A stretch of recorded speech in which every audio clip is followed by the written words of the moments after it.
ৰাজ্য চৰকাৰে স্বাস্থ্য বিভাগৰ উন্নয়নৰ জয়ঢোল বজালেও এখন চিকিৎসালয়ে উদঙাইছে স্বাস্থ্য বিভাগৰ পয়া লগা ছবি। চিকিৎসক অবিহনে চলি আছে চিকিৎসালয়খন। ফাৰ্মাচিষ্ট এগৰাকীয়ে চম্ভালি আছে চিকিৎসালয়খন।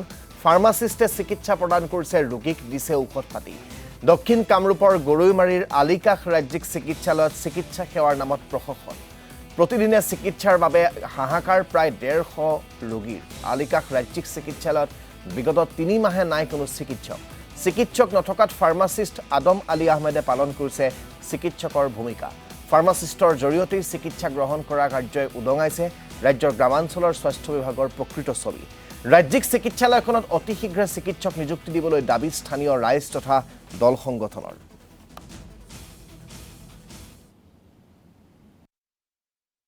আমি পূবচুমীয়া গৰামেৰী শাখা ছাত্ৰ সন্থাৰ এটি সজাতি দলে আলিকাষ ৰাজ্যিক চিকিৎসালয়ত উপস্থিত হওঁ। ইয়াত আহি আমি লক্ষ্য কৰোঁ যে চিকিৎসক অবিহনে এই চিকিৎসালয় চলি আছে।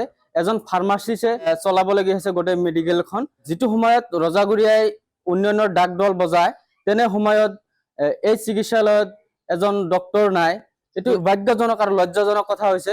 গতিকে আমি পূবচুমীয়া গৰামেৰী শাখা ছাত্ৰ সন্থাৰ পৰা দাবী জনাওঁ, অতি সোনকালে এই চিকিৎসালয়খনত পৰ্যাপ্ত পৰিমাণৰ চিকিৎসক যোগান ধৰে যেন।